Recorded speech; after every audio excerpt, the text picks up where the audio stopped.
You think that suit makes you something special, boy? Officer Marcus Reed sneered, his hand resting menacingly on his service weapon in the crowded courthouse hallway. In this building, I am the law. You're just another thug pretending to be a citizen. Chief Petty Officer Andre Washington, a decorated Navy SEAL, didn't flinch. He adjusted his cuffs, his gaze cold enough to freeze hell over. I've faced warlords and terrorists, officer. You're just a bully with a badge. And you're about to learn what happens when you corner the wrong man. The morning sun over San Diego was usually a welcome sight, a golden haze that promised the warmth of the Pacific and the gentle rustle of palm trees. But for Chief Petty Officer Andre Washington, the sunlight filtering through the heavy, reinforced glass of the San Diego County Superior Court building only served to illuminate the dust motes dancing in the stale, dansea. Andre stood in the grand corridor of the Central Courthouse on Union Street, an imposing figure wrapped in a meticulously tailored charcoal suit that barely concealed the heavily muscled physique forged by a decade of the most grueling military training on Earth. He was a Navy SEAL, attached to the elite Naval Special Warfare Development Group, operating out of the nearby Naval Amphibious Base Coronado. He was a man who had navigated the deadly mountains of Afghanistan and the perilous waters of the Persian Gulf. Yet, today, his battlefield was a polished marble floor.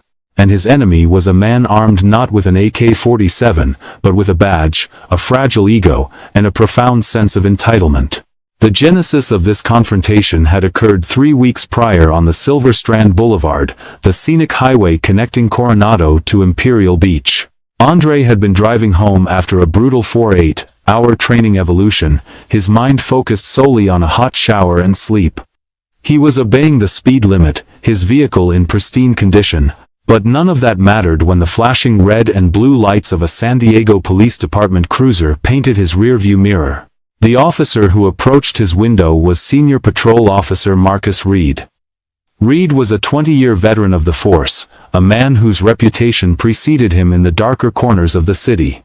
He was notorious for his heavy-handed tactics, his racial profiling, and a terrifying ability to manipulate the law to cover his tracks. From the moment Reed saw Andre, a confident, physically imposing black man in a high-end vehicle, the officer's demeanor was inherently hostile. The traffic stop was a masterclass in aggressive provocation. Reed demanded identification with a bark, shining his high-powered maglite directly into Andre's eyes despite the ambient street lighting. When Andre, maintaining the stoic, polite composure drilled into him by years of military discipline, handed over his driver's license and military ID, Reed had scoffed. He tossed the military ID back into the car, claiming it was probably fake, and ordered Andre out of the vehicle for a routine search. Andre knew his rights, he knew the stop was baseless, but he also knew the grim reality of the world he lived in. A dark roadside with a hostile, armed officer was not the place to argue constitutional law. He complied, his movements slow and deliberate. Frustrated by Andre's absolute lack of fear or anger, Reed escalated. He shoved Andre against the hood of the car, citing furtive movements, and slapped on the handcuffs with unnecessary, bone-bruising force. Reed tore apart the interior of Andre's car, searching for a ghost, drugs, weapons, any excuse to justify his predatory instincts. Finding absolutely nothing, Reed was left with a bruised ego. Instead of letting Andre go, Reed issued 3 citations: a fabricated broken taillight, failure to signal, and the catch-all resisting, delaying, or obstructing a peace officer. He had smiled a yellow, tobacco-stained grin as he handed Andre the yellow slips. "See you in court, tough guy," Reed had whispered. "Let's see if that fake military ID saves you when I tell the judge you took a swing at me." Now, 3 weeks later, the echo of that threat brought them both to the courthouse. Andre had refused to pay the fines. He refused to plead out. For a Navy SEAL, integrity wasn't just a word, it was the foundation of his existence. He was here to fight the charges, armed with meticulous documentation, a timeline, and an unshakable resolve. As he checked his watch, 0845 hours, the heavy oak doors of Department 42 loomed ahead. Andre took a slow, tactical breath, inhaling through his nose, holding it, and exhaling smoothly. His heart rate rested at a cool 50 beats per minute. He was entering enemy territory, but Andre Washington was no stranger to the dark. He was the monster that other monsters feared. The courthouse lobby was a chaotic theater of human misery and bureaucratic indifference. Lawyers in cheap suits rushed past weeping families, while bailiffs barked orders over the dull roar of 100 simultaneous conversations. But amidst the noise, a distinct, localized perimeter of tension had formed near the water fountain. Officer Marcus Reed stood there, flanked by a nervous-looking rookie partner named Davis. Reed was out of uniform today, wearing a poorly fitted brown suit that strained against his gut, his police badge hanging ostentatiously from a thick leather chain around his neck. He was sipping terrible courthouse coffee, his eyes scanning the crowd with the predatory arrogance of a man who believed he owned the building. When Reed's eyes locked onto Andre, a cruel, mocking smile spread across his face. He nudged Davis, whispering something that made the rookie shift uncomfortably. Reed discarded his coffee cup into a nearby trash can with a loud thud and began closing the distance between himself and Andre. He walked with a swagger, his chest puffed out, a deliberate display of territorial dominance. Andre watched him approach with the analytical detachment of a sniper assessing wind speed and bullet drop. He catalogued Reed's physical state, heavy footfalls indicating poor balance, a slight tremor in the right hand, possibly caffeine or adrenaline, and dilated pupils fueled by anger. Reed was a blunt instrument. Well, Reed sneered, stopping just inches from Andre, violating his personal space in a deliberate attempt to provoke a reaction. If it isn't the fake soldier boy, I'm surprised you actually showed up. I figured a punk like you would have skipped bail and scurried back to whatever hood you crawled out of. Andre remained perfectly still. His hands were clasped loosely in front of him, non-threatening but perfectly positioned for a counterstrike if necessary. I am an active-duty Chief Petty Officer in the United States Navy, Officer Reed, Andre said, his voice a low, resonant rumble that cut through the lobby's noise. And I am here to clear my name of the fraudulent charges you filed. Reed let out a harsh, barking laugh, looking around as if to invite the rest of the lobby into his joke. Fraudulent? Boy, I am the law in this city. When I write a report, it becomes the gospel truth. By the time I'm done on that stand today, the judge is going to throw you in county lockup for assaulting an officer. You think that suit makes you look respectable? To the judge, you're just another statistic. Andre's expression remained carved from granite.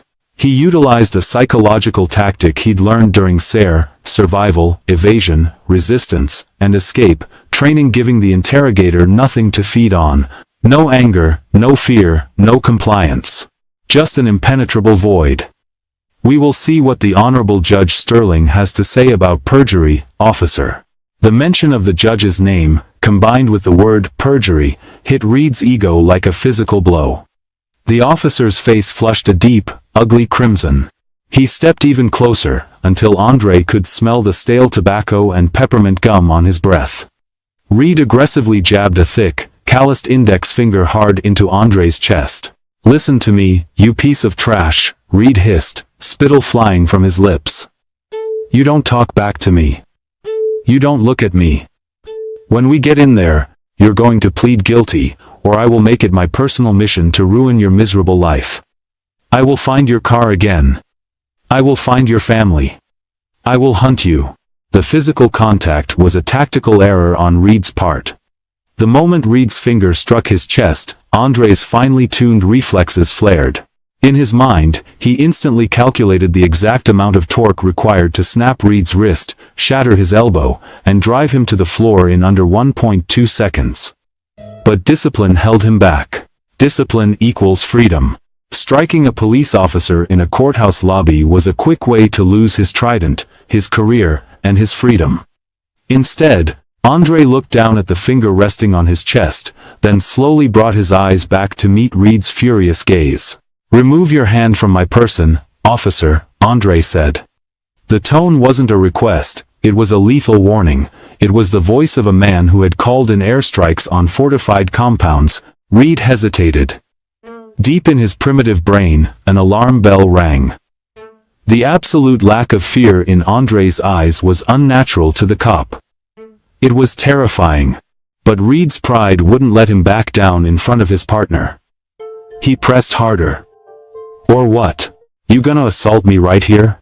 Before Andre could respond, the heavy wooden doors of Department 42 swung open, and a bailiff stepped out. All rise, the Honorable Thomas Sterling is now calling the case of the state of California versus Andre Washington. Reed yanked his hand back, flashing a venomous grin.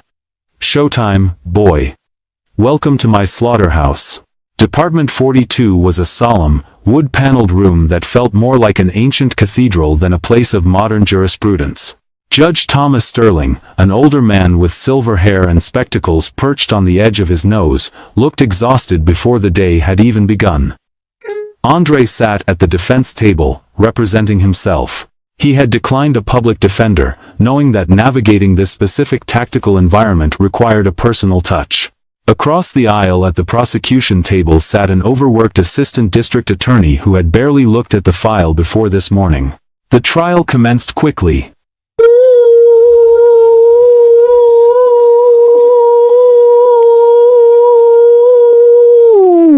The ADA called Officer Marcus Reed to the stand.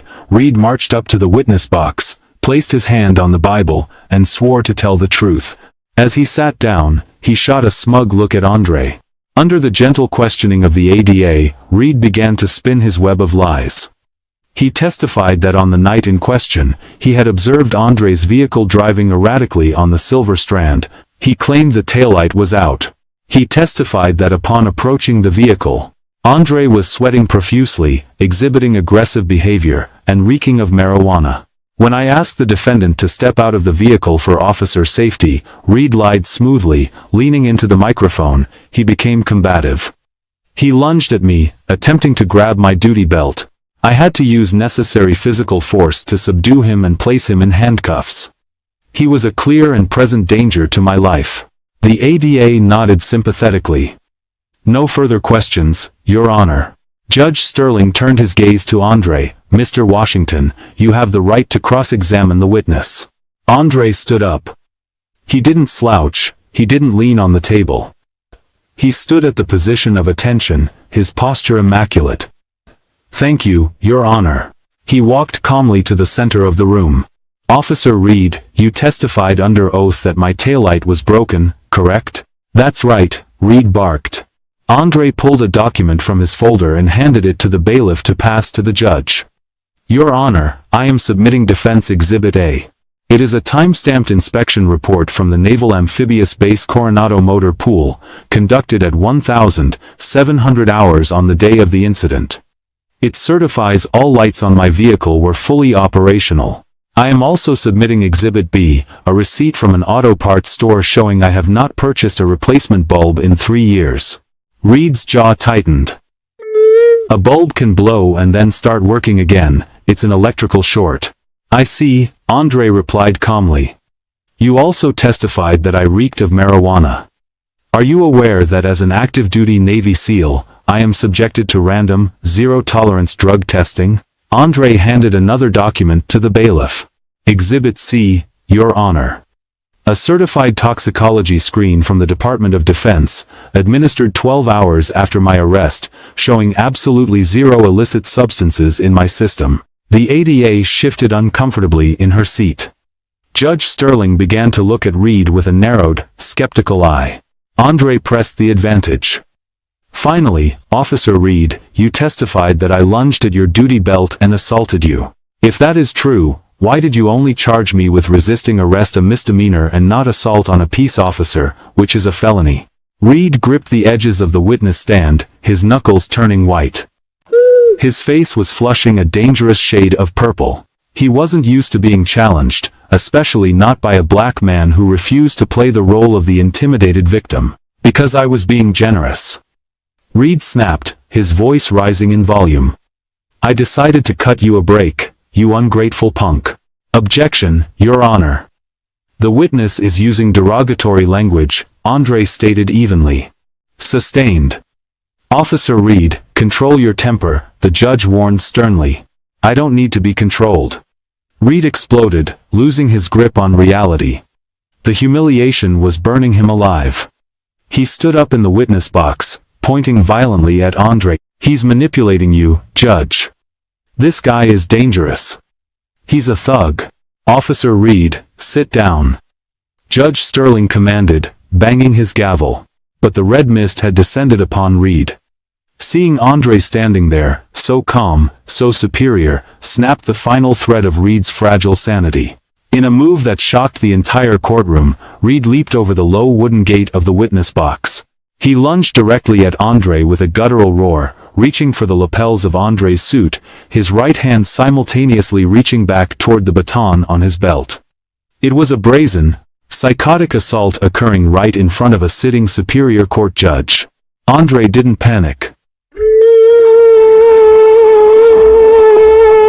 To him, the world slowed down. As Reed's hands grasped his jacket, Andre stepped offline, shifting his weight. He didn't throw a punch. He didn't strike the officer.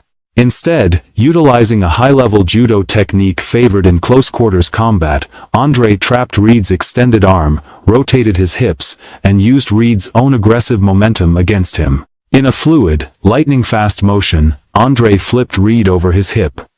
The heavy officer crashed into the defense table, shattering it down the middle, before hitting the floor in a tangle of splintered wood and groans.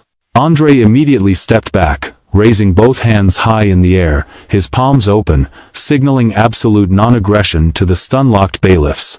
For 3 agonizing seconds, absolute silence reigned in Department 42. The only sound was the heavy, wheezing breath of Officer Marcus Reed, who lay groaning among the ruins of the defense table. Then, chaos erupted. Bailiff! Secure the courtroom! Judge Sterling screamed, half rising from his leather chair, his face pale with shock. 2 bailiffs drew their yellow tasers, aiming the laser sights directly at Andre's chest.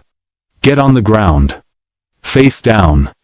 Hands behind your back. One of them shouted, his voice cracking with adrenaline. Andre complied immediately. He did not argue. He dropped smoothly to his knees, then lay flat on his stomach, placing his hands flat on the small of his back. He knew that any sudden movement, any perceived threat, would give the terrified bailiffs an excuse to pull the trigger. He felt the cold steel of handcuffs click tightly around his wrists. Reed, meanwhile, was struggling to his feet. His nose was bleeding, and his suit was covered in dust and wood splinters. He was practically foaming at the mouth. Assault. Assault on an officer. Reed shrieked, pointing a trembling, bloody finger at the subdued seal. Did you see that, Judge? He attacked me. I want him charged with attempted murder. I want him locked up forever. The ADA was frantically typing on her phone. The gallery was in an uproar. Judge Sterling frantically banged his gavel. Order. Order in this court. Officer Reed, step back. Bailiffs, get the defendant to his feet. They hauled Andre up. Despite being handcuffed and surrounded by armed men, Andre's breathing was perfectly steady. He looked directly at the judge. Your Honor, Andre said, his voice cutting through the panic with unnatural calm. You witnessed the events. I acted solely in self-defense to an unprovoked, physical assault by a hostile witness. I employed minimal force to neutralize the threat and immediately surrendered to the bailiffs. Self-defense? Reed screamed, lunging forward again, only to be held back by his rookie partner, Davis, who had rushed the rail. I'll kill you. You're dead, you hear me? Remove Officer Reed from this courtroom immediately. Judge Sterling bellowed. And call paramedics. As Reed was dragged out, kicking and swearing, the judge rubbed his temples, deeply shaken. He looked at Andre. The situation was an unprecedented disaster. A police officer had just been hospitalized by a defendant in his courtroom. The political fallout would be immense.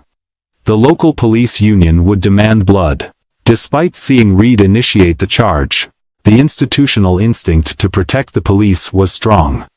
Mr. Washington, the judge said shakily, you are being remanded into custody pending an immediate investigation into this incident. You will be placed in holding. Your Honor, Andre stated respectfully but firmly. Before I am processed into the county jail, I am invoking my right to a single phone call. As an active duty service member involved in an altercation with civilian law enforcement, I am required by Department of Defense regulations to immediately notify my chain of command. Judge Sterling hesitated. The ADA stepped up. Your Honor, the defendant is a flight risk and highly dangerous. I am handcuffed and surrounded by armed guards. Counselor, Andre interrupted smoothly, I am asking for a phone call. It is my constitutional right. The judge sighed heavily. Allow him one call from the holding cell phone. Keep him under heavy guard. 10 minutes later, Andre was sitting in a concrete holding cell in the basement of the courthouse.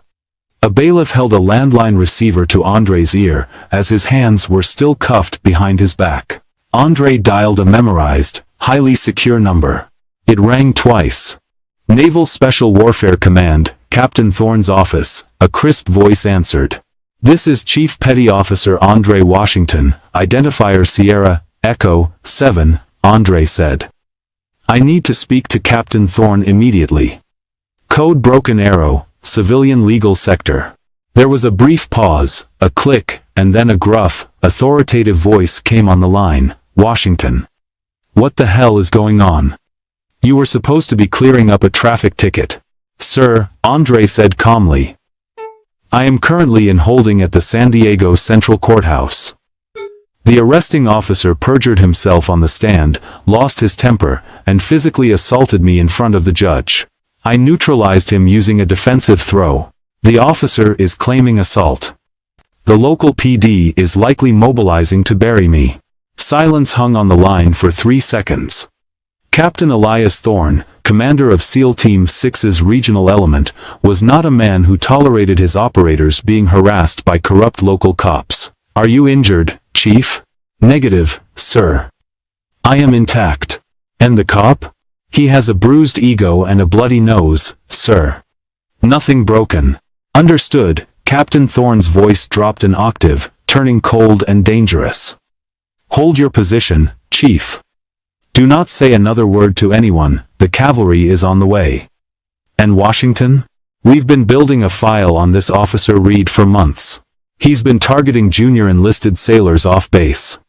He just picked the wrong chief. I'm bringing the hammer down. For 45 minutes, Andre sat in the gray concrete cell, his expression unreadable. The local San Diego Police Department had swarmed the courthouse basement. Officers glared at Andre through the bars, muttering threats. The police union representative had already arrived, demanding that the district attorney charge Andre with felony assault on a peace officer, carrying a mandatory minimum of 10 years in state prison. Reed, patched up by paramedics with a bandage over his nose, was standing in the corridor, loudly bragging to his colleagues about how he was going to see Andre destroyed. Things looked incredibly grim. The blue wall of silence was closing in, ready to crush the truth under its sheer weight. Then, the heavy steel doors leading to the holding area slammed open with a deafening crash. The chatter of the local cops died instantly as a phalanx of imposing figures strode into the corridor. Leading the pack was Captain Elias Thorne, wearing his pristine Navy dress blues, his chest heavy with rows of ribbons, including the Navy Cross. Flanking him were 2 massive, heavily armed military police officers, and behind them walked a sharp-suited military JAG attorney. But what truly drained the color from Officer Reed's face was the group following the military brass. It was the chief of the San Diego Police Department, accompanied by 3 stern-faced detectives from the elite Internal Affairs Division. Captain Thorne didn't even look at the local beat cops. He walked straight up to the bars of Andre's cell. Chief Washington. Captain, Andre replied, standing at attention. Thorne turned slowly, his eyes locking onto Officer Marcus Reed. The glare from the battle-hardened SEAL commander was enough to make Reed take a physical step backward. Chief of Police, Thorne said, his voice echoing in the silent hallway. Is this the man? The Chief of Police, looking incredibly furious and embarrassed, nodded. It is, Captain. Detectives, secure Officer Reed. What? Reed yelped as the 2 Internal Affairs detectives grabbed his arms. Chief, what the hell is this? That animal in the cell attacked me in the courtroom. My partner saw it. The judge saw it. The military JAG attorney stepped forward, opening a sleek silver laptop. He turned the screen toward Reed and the surrounding officers. "Officer Reed," the JAG lawyer said smoothly. "Are you aware that 3 weeks ago, Department 42 was upgraded with a state-of-the-art, 4K resolution, multi-angle security camera system? A system that records directly to a secure county server, independent of the bailiff's controls?" Reed's face went entirely slack. His mouth opened, but no sound came out. The JAG attorney hit play. The video was crystal clear, capturing both audio and video. It showed the entire exchange perfectly. It showed Andre's calm, respectful demeanor. It showed Reed's escalating rage. And, most damningly, it showed Reed screaming obscenities, leaping over the witness stand, and initiating a violent, unprovoked physical assault against a stationary, non-threatening defendant. It showed Andre executing a flawless, purely defensive redirection that saved him from being battered. Furthermore, the chief of police added, his voice trembling with rage as he looked at Reed. "Captain Thorne's office contacted us 20 minutes ago. They handed over a dossier. It turns out, Officer Reed, you have a pattern of illegally detaining, harassing, and extorting young sailors stationed at Nab Coronado. You thought they were easy targets who wouldn't fight back for fear of commanding officer discipline." The chief stepped right up to Reed's face. "You disgraced the badge, Marcus. You perjured yourself under oath, you assaulted a decorated war hero, and you tried to use the color of law to cover it up." Reed began to shake uncontrollably. "Chief. Please. He provoked me. He." "Shut your mouth," the chief snapped. "You have the right to remain silent. I suggest you use it. Strip him of his weapon and his badge." Right there in the basement of the courthouse, in front of the very colleagues he had been boasting to moments before, Marcus Reed was unceremoniously stripped of his gun belt. His gold badge was ripped from his chest. His own rookie partner, Davis, looked away in disgust. Reed was roughly spun around, his hands shoved behind his back, and the harsh metallic click of handcuffs echoed loudly. He was no longer the predator, he was the prey. Captain Thorne motioned to the bailiff. "Unlock that door." The bailiff scrambled to comply, turning the key and pulling the heavy barred door open. He quickly unlocked the cuffs on Andre's wrists. Andre stepped out of the cell, rubbing his wrists slowly, his face as impassive as ever. He walked past the sobbing, humiliated form of Marcus Reed without giving him a single glance. He had neutralized the threat. The mission was over. The fallout from that day was swift, brutal, and absolutely complete. The incident sent shockwaves through the San Diego justice system. Officer Marcus Reed's attempt to frame a decorated Navy SEAL became headline news across the state. The clear, undeniable video evidence of his perjury and unprovoked courtroom assault left him with no defense. The local police union, seeing the political toxicity of the situation and the involvement of high-level military brass, immediately dropped him. Reed was entirely alone. 3 months later, the roles were reversed. Andre Washington sat in the gallery of Department 42, wearing his dress whites, a chest full of medals glinting in the light. He watched in silence as Marcus Reed, now wearing a bright orange county jail jumpsuit, his wrists chained to his waist, stood before Judge Sterling. The arrogance that had once defined Reed was completely gone, replaced by a hollow, terrified shell of a man. His hair was thinning, his posture was slumped, and he couldn't bring himself to look anywhere but the floor. The district attorney, a much senior prosecutor this time, had not been lenient. Due to the military dossier provided by Captain Thorne, a massive federal civil rights investigation had been opened. They found 12 other instances of Reed planting evidence, committing perjury, and using excessive force against minorities and military personnel. Reed's entire 20-year career was exposed as a house of cards built on corruption and cruelty. Judge Sterling looked down at Reed with profound disgust. "Marcus Reed," the judge intoned, his voice echoing with finality. "You were entrusted with the sacred duty to protect and serve. Instead, you used your badge as a weapon of intimidation and bigotry. You lied under oath in my courtroom, and you physically attacked a man who has shed blood defending the very freedoms you sought to abuse. Your actions are a stain on the honorable men and women of law enforcement. The judge paused, looking directly into Reed's tear-filled eyes. For the charges of perjury under California Penal Code Section 118, assault under the color of authority, and federal civil rights violations, I sentence you to 8 years in the California state prison system.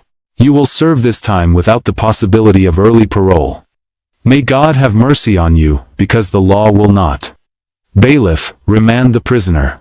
As the bailiffs dragged a weeping Marcus Reed away toward the holding cells, the very same cells where he had tried to bury Andre stood up. He adjusted his cover, ensuring it was perfectly straight.